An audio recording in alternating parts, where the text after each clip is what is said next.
Madam ಈಗ station bail ಮೇಲೆ ಬಿಟ್ಟು ಕಳಿಸಿದ್ರೆ ಅಂತ ಮಾಹಿತಿ ಇದೆ. ಸೊ ಅವನು ಮನೆಗೆ ಹೋಗ್ತಾ ಇದ್ದಾನೆ. ಸೊ ನಾವು ಹೇಳ್ತಾ ಇರೋದು ಇದು ಸುಳ್ಳು FIR, ಸುಳ್ಳು ಕಂಪ್ಲೇಂಟು. ಹಿಂದಿನ ಭಾಗಲಿಂದ ಬಿಟ್ಟು ಕಳಿಸಂತ ಪೊಲೀಸರಿಗೆ ಪ್ರಮೇಯ ಏನಿತ್ತು ಅಂತ ಇಂದಿರಾನಗರ ಪೊಲೀಸ್ ಸ್ಟೇಷನ್ ಇಟ್ಟು ಅಲ್ಲಿಂದ ಕಳಿಸಿದ್ದಾರೆ. ಎದುರಿಸಿ ಬೆದರಿಸಿ ನೀವು ಸಂಘಟನೆ ಮುಖಾಂತರ ಬಂದಿದ್ರೆ, ಜನ ಇದ್ದಾರೆ, ಮೀಡಿಯಾ ಅವರು ಇದ್ದಾರೆ, ಅವ್ರ ಮುಂದೆ ಹೋದ್ರೆ ನಿಮ್ಗೆ ಆಗ ಮಾಡ್ತೀವಿ ಈಗ ಮತ್ತೆ ಬೆದರಿಸಿ ಕಳಿಸಿದ್ದಾರೆ. ಆ ತಾಯಿದು ಫೋನೆಲ್ಲ ಕಿತ್ತಿಟ್ಕೊಂಡಿದ್ದಾರೆ, ಈಗ ಕಳಿಸಿದ್ದಾರೆ. ಆ ಬಿಟ್ಟರು ಕಟ್ಟಿಸೋದು ಒಂದೇ ಅಷ್ಟೇ ಅಲ್ಲ, ವಿಂಗ್ ಕಮಾಂಡರ್ ಮೇಲೆ ಏನು FIR ಆಗಿದ್ದು ಆ 309 BNS ಅಲ್ಲಿ ಆಗಿದೆ, ಅಟೆಂಪ್ಟ್ ಮರ್ಡರ್ ಕೇಸ್ ಆಗಿದೆ. ಅವನನ್ನು ಕಲ್ಕತ್ತಾದಿಂದ ಕರೆಸಿ ಅರೆಸ್ಟ್ ಮಾಡಬೇಕು ಅಂತ ಒಂದು. ಎರಡನೇದು, ನಿನ್ನೆ ಮಧ್ಯಾಹ್ನದಿಂದ ಇದುವರೆಗೂ ಇಲ್ಲಿಗಲ್ ಕಸ್ಟಡಿ ಇಟ್ಕೊಂಡಿದ್ದಾರೆ ಮೇಡಮ್. ನಿನ್ನೆನೇ ಸ್ಟೇಷನ್ ಬೇಲ್ ಬಿಟ್ಟು ಕಳಿಸಬಹುದಾಗಿತ್ತು. ಸಾರ್ವಜನಿಕವಾಗಿ ಮತ್ತು ಸೋಷಿಯಲ್ ಮೀಡಿಯಾದಲ್ಲಿ ಈ ಪೊಲೀಸರು ಮಾಡೋ ಅನಾಚೂರ ಕೆಲಸದಿಂದ ಇಷ್ಟೆಲ್ಲ ಆಗಿರೋದು. ನಿನ್ನೆ FIR ಫೈಲ್ ಮಾಡೋಕ್ಕೆ ಮುಂಚೆನೇ ಸ್ಥಳೀಯವಾಗಿ CC ಕ್ಯಾಮ್ರಾ ಫುಟೇಜ್ ತೆಗೆದು ನೋಡಿದ್ರೆ ಸ್ಥಳೀಯರು ಎನ್ಕ್ವೈರಿ ಮಾಡಿದ್ರೆ ಈ FIR ಮಾಡಿ ಇಷ್ಟೆಲ್ಲ ದೊಡ್ಡ ಗಲಾಟೆ ಆಗ್ತಾ ಇಲ್ಲ. ಇದೆಲ್ಲ ಪೊಲೀಸರ ವೈಫಲ್ಯದಿಂದ ಆಗಿರೋಂಥ ಕೇಸ್ ಮೇಡಮ್. ಇಷ್ಟು ದೊಡ್ಡ ಕಾರಣ ಆಗ್ಬೇಕಾದ್ರೆ ಪೊಲೀಸರ ವೈಫಲ್ಯದಿಂದ ಆಗಿರೋದು. ಹಾಗಾಗಿ ಒಂದು ಬಿ ರಿಪೋರ್ಟ್ ಹಾಕಬೇಕು. ಇವನ ಮೇಲೆ ವಿಕಾಸ್ ಮೇಲೆ ಏನು FIR ಆಗಿದೆ, ಸುಳ್ಳು ಕಂಪ್ಲೇಂಟ್ ಆಗಿದೆ, FIR ಆಗಿದೆ, ಬಿ ರಿಪೋರ್ಟ್ ಹಾಕಬೇಕು.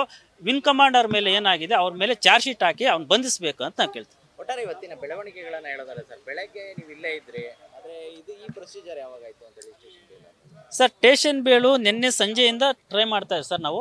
ಅದು CC ಕ್ಯಾಮ್ರಾ ಫುಟೇಜ್ ಬಂದ ಮೇಲೆ ಸುಳ್ಳು ಕಂಪ್ಲೇಂಟು, ಸುಳ್ಳು FIR ಅಂತ ಕನ್ಫರ್ಮ್ ಆಯಿತು.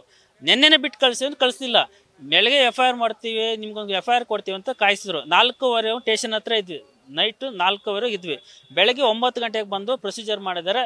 ಈಗ ನಮ್ಮ ವಿಕಾಸನ್ನ ಇಂದಿರಾನಗರ ಪೋರ್ಟ್ ಸ್ಟೇಷನ್ ಕಳಿಸ್ಕೊಂಡು ಯಾರಿಗೂ ತೋರಿಸ್ದೆ ಅಲ್ಲಿಂದಾನೆ ಬಿಟ್ಟು ಕಳಿಸಿದ್ದಾರೆ. ಈಗ ಕಳಿಸಿದ್ದಾರೆ, ಜಸ್ಟ್ ಒಂದು 5-10 ನಿಮಿಷದಲ್ಲಿ ಕಟ್ ಕಳಿಸಿರಂತೆ. ನಾನು ಮಾತಾಡಿದೆ ಫೋನಲ್ಲಿ ಮುಖಾಂತರ, ಅವನು ಮಾತಾಡಿದೆ, ಅವ್ರ ತಾಯಿನೂ ಮಾತಾಡ್ತಾರೆ, ಬಿಟ್ಟು ಕಳಿಸಿದ್ರೆ ಮನೆಗೆ ಹೋಗಿ ಅಂತ ಹೇಳಿದೆ. ಯಾಕೆ ಮೀಡಿಯಾ ಮುಂದೆ ಬರ್ತಾ ಇಲ್ಲ, ಯಾಕೆ ಹೇಳ್ತಾರೆ ಅಂದ್ರೆ ಪೊಲೀಸರು ಎದುರಿಸಿದ್ದಾರೆ. ನೀವು ಮೀಡಿಯಾ ಮುಂದೆ ಹೋಗ್ಬಾರ್ದು, ಜನ ಮುಂದೆ ಹೋಗ್ಬಾರ್ದು, ನಿಮ್ಮ ಮಗ ಬೇಕಾ ಕೇಸ್ ಬೇಕಂತ ಎದುರಿಸಿ ಕಳಿಸಿದ್ದಾರೆ. ಅಂದ್ರೆ ಈಗ ಅವರು ನಮ್ಮ ಮೀಡಿಯಾಗಳ ಮುಂದೆ ಬರ್ದೇ ಇರೋದಕ್ಕೆ ವಿಕಾಸ ಏನು ಕಾರಣ? ಪೊಲೀಸರ ಧಮಕಿ ಸರ್, ಪೊಲೀಸರ ಧಮಕಿ. ಪೊಲೀಸವರು ಹೇಳಿ ಕಳಿಸಿದ್ರೆ ನೀವು ಮೀಡಿಯಾ ಮುಂದೆ ಹೋಗ್ಬಾರ್ದು, ನೀವು ಸಾರ್ವಜನಿಕವಾಗಿ ಕಾಣಿಸ್ಕೊಬಾರ್ದು, ಕೇಸ್ ಮುಂದುವರಿಸ್ತೀವಿ ಅಂತ. ಬರಲ್ಲ ಅಂತ ಈಗ ಇದ್ದಾರೆ. ಸೊ ನಾನು ಮಾತಾಡಿಸ್ತೀನಿ ಸರ್, ತಮ್ಮ ಮುಂದೆ ಮಾತಾಡಿಸ್ತೀನಿ. ಈಗ ಬಿಟ್ಟು ಕಳಿಸಿರೋದಂತ ಅವ್ರು ನಮ್ಮ ಫೋನಲ್ಲೂ ಮಾತಾಡಿದ್ದಾರೆ. ಬಟ್ ಮೀಡಿಯಾ ಗೊತ್ತಾಗಬೇಕಲ್ಲ, ನೆನ್ನೆಯಿಂದ ಕಸ್ಟಡಿ ಇದೆ ಅಂತ ನಾವು ಹೇಳಿದ್ವಿ, ಅವ್ರು ಹೇಳಿದ್ರು, ಎಲ್ಲ ಹೇಳಿದ್ದಾರೆ. ಅವರು ಆಚೆ ಬಂದು ಅವ್ರು ಹೇಳ್ಕೊಡ್ಬೇಕಲ್ಲ, ನಮ್ಮ ಬಿಟ್ಟಿದ್ದಾರೆ. ನಂದು ಈ ಥರದ ವಿಕಾಸ್ ಬಿಟ್ಟು ಬಿಕ್ಕಿದವ್ರು ಎಲ್ಲರೂ ಮಾತಾಡಿದ್ದಾರೆ. ತಾಯಿ ಮಾತಾಡ್ತಾರೆ, ತಮ್ಮ ಮಾತಾಡ್ತಾರೆ, ನಾವು ಮಾತಾಡಿದ್ರೆ, ಪಬ್ಲಿಕ್ ಎಲ್ಲರೂ ಮಾತಾಡ್ತಾರೆ. ಪರ್ಸನ್ ಯಾರು ಇಂಜೂರ್ಡ್ ಅವನೇ ಹೇಳ್ಬೇಕಲ್ವಾ ಏನಾಯ್ತಂತ. ಬೆಸ್ಟ್ ಪರ್ಸನ್ ಅವನೇ, ಏನು ನಡೆದು ಗೊತ್ತಾಗಿರೋದು ಅವನೇ ಹೇಳ್ಬೇಕಲ್ವ ಸರ್, ಯಾಕೆ ಹೊಡೆದ ಏನಂತ ಅವನ ಮುಖಾಂತರ ತಗೊಬೇಕು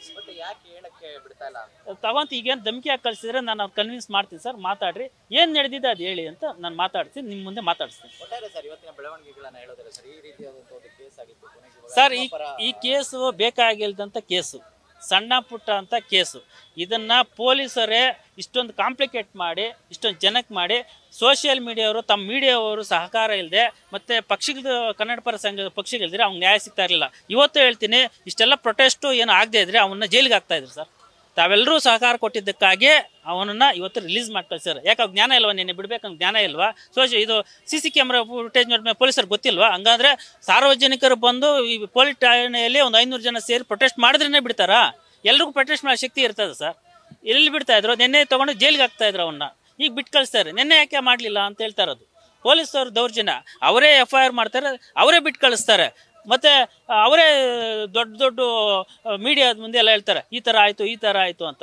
ಅವ್ರ ವೈಫಲ್ಯದಿಂದ ಇದಕ್ಕೆ ಸುಳ್ಳು ಪ್ರಕರಣ ದಾಖಲಾಗಿದೆ ಸರ್. ಇವಾಗ ನಿಮ್ಮ ಕಡೆಯವರು, ನಿಮ್ಮ ವಿಕಾಸ್ ರಿಲೀಸ್ ಆಗಿದ್ದಾನೆ, ಆದರೆ ಮತ್ತೊಂದು ಕಡೆ ಶಿಲೇಂದ್ರ ಅವರು ಇನ್ನೂ ಬಂದಿಲ್ಲ. ಸೊ ಆ ವಿಚಾರವಾಗಿ ನಿಮ್ಮ ನೆಕ್ಸ್ಟ್ ನಡೆ ಸರ್, ಅದು ಪ್ರೊಟೆಸ್ಟ್ ಹಂಗೆ ನಡೆಯುತ್ತೆ. ಒಂದು ಕಾನೂನು ರೀತಿ ಕ್ರಮವನ್ನು ಕೈಗೊಳ್ತೀವಿ, ಒಂದು ಇಲ್ಲಿ ಪ್ರೊಟೆಸ್ಟ್ ಮಾಡ್ತೀವಿ. ಅವ್ನು ನೋಟಿಸ್ ಕಟ್ ಕರೆಸ್ತಿರೋ, ಹಂಗೆ ಕರೆಸ್ತಿರೋ, ಅರೆಸ್ಟ್ ಮಾಡ್ತೀವಿ. ಯಾಕಂದರೆ 309 ಅಟೆಂಪ್ಟ್ ಮರ್ಡರ್ ಕೇಸ್ ಇರಬೇಕಾದ್ರೆ ಅವ್ನು ಹಾಗೆ ಬಿಟ್ಕೊಳ್ಳ. ಟ್ರಯಲ್ ಬೈ ಸೆಷನ್ಸ್ ಕೋರ್ಟ್ ಇದೆ, ಅವನ ಮೇಲೆ ಮರಣಾಂತಿಕ ಹಲ್ಲೆ ಆಗಿದೆ, MLC ರಿಪೋರ್ಟ್ ಎಲ್ಲ ಮಾಡಿಸ್ಬೇಕು. ಅದನ್ನು ನಮ್ಮ ಕಂಪ್ಲೇಂಟು ಜೊತೆಗೆ ಬಿ ರಿಪೋರ್ಟ್ ಹಾಕಬೇಕು, ಅವನ ಮೇಲೆ ಚಾರ್ಜ್ ಶೀಟ್ ಹಾಕ್ಬೇಕು ಸರ್, ಅವ್ನು ಬಂಧಿಸಬೇಕು. ಅಂದರೆ ಈಗ ಏನು ನಿಮ್ಮ ಪರ ವ್ಯಕ್ತಿ ಇದ್ದಾರೆ, ಅವ್ರ ಮೇಲೆ ಹಲ್ಲೆ ಮಾಡಿದವ್ರನ್ನ ಅರೆಸ್ಟ್ ಆಗ್ಬೇಕು ಸರ್. ಅದು ಯಾರೇ ಆಗಿದ್ರು ಕಾನೂನು ನೆಲದಲ್ಲಿರೋಂಥ ನ್ಯಾಯ ಎಲ್ರಿಗೂ ಒಂದೇ ಸರ್. ಈಗ ಹೊಡೆದಿರೋದು ಕನ್ಫರ್ಮ್ ಆಗಿದೆ.